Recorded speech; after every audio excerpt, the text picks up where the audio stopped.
So how do you find it, man? Pagod. Hi guys! Welcome back to my channel. In this video, I'm going to show you my very own version of a pizza in a sandwich. I call this pizzandwich. Welcome to Ang Cebujuanderer.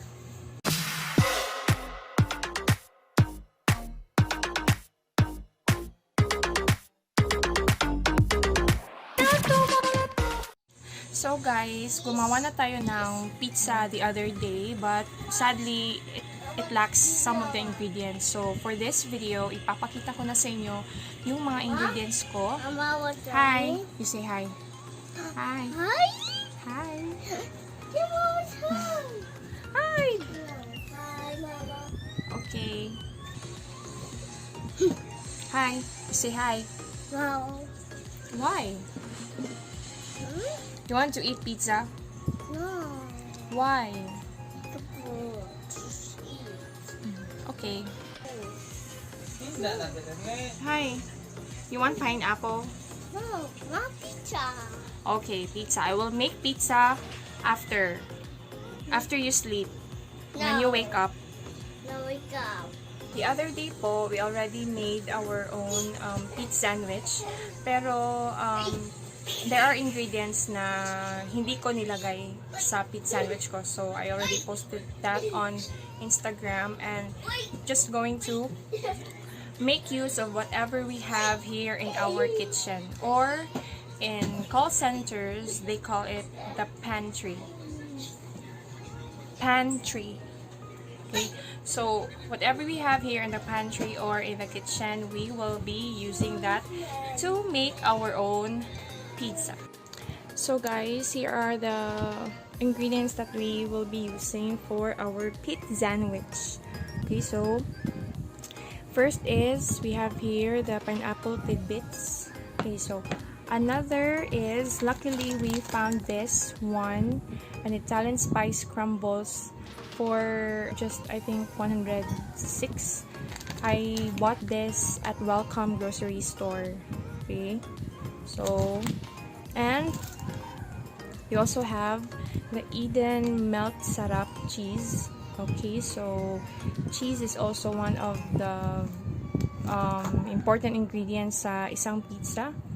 And since wala tayong dough, we only have the sliced bread. So that's why I call this a pizza sandwich or a pizza sandwich, kasi pizza na nasa top ng sliced bread. So instead of dough, we are going to use sliced bread. And also we have here the tomato sauce. So actually you can use tomato paste. I think tomato paste is more ideal, but we only have here tomato sauce, so medyo same lang din yung taste or lasa. Let's try tomato sauce this time. Okay, so let's start. Okay guys, so before we start, make sure po na yung hands nyo, they're both clean.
excited na ako guys to taste my very own pizzandwich. Okay, nakikita ko na yung top layer or yung top na fillings ko na nilagay, nag-brownish na talaga sila. And they're already good to eat. Okay, so it's almost done. Okay, so let's open. Wow, look at that. Take a look at that. Okay, actually, nilagay ko to ng 5 minutes. Dalawang 5 minutes para maging golden brown talaga. At really would look like a pizza. So guys, ito na yung finished product. Okay, so have a close up. See? Wow, pizza na pizza ang dating. Wow, good job to me. There. Okay, so let's try to taste, have a bite on this. Okay, so let's have a bite on our homemade pizza sandwich.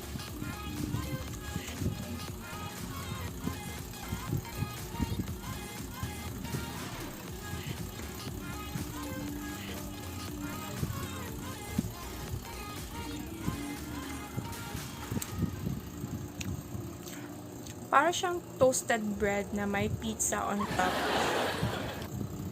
But it's really good. It's really, really good.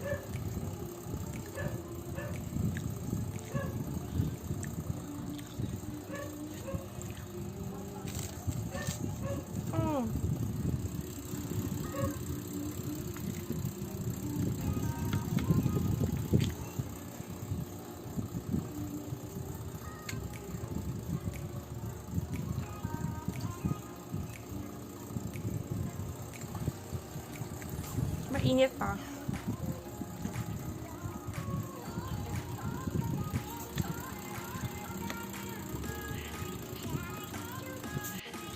Yung cheese guys, nag-melt talaga siya. Yung first coat, iba to sa una kong ginawang pizza sandwich kasi wala siyang tomato sauce or tomato paste. But this time, pizza na pizza talaga siya. Kahit na mukha siyang pizza na nasa top ng toasted bread. Okay.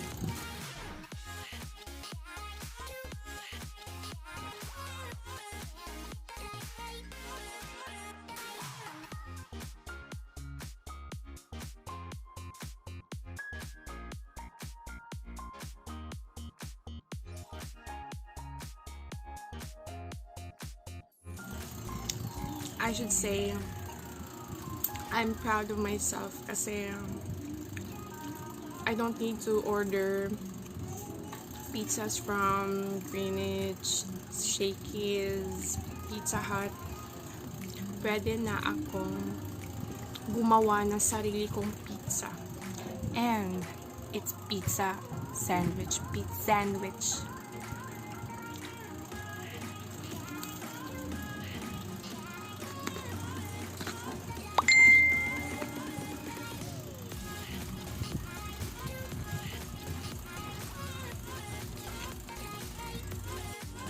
So how do you find it, man? Pagod.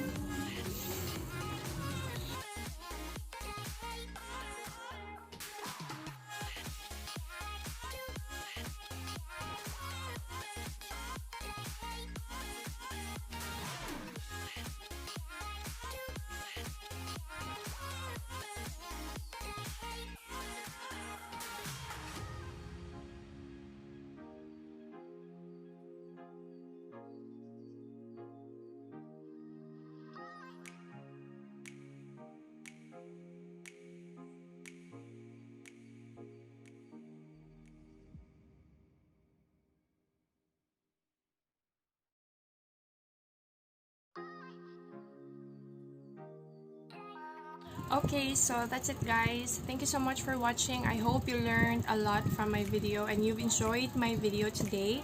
For those of you na wanted to make your own pizza, you can follow my own style of pizza. You can also have yours. You can add ingredients as you want. You can have red bell pepper or green bell pepper, or you can also have onions. So, depende lang sa preference nyo po. Okay, so for those of you na nakapag-subscribe na sa channel, thank you so much. Sa mga hindi pa nakasubscribe, then subscribe and hit the bell button para ma-notify kayo sa mga upcoming videos ko po. So thank you so much. Stay at home. Bye!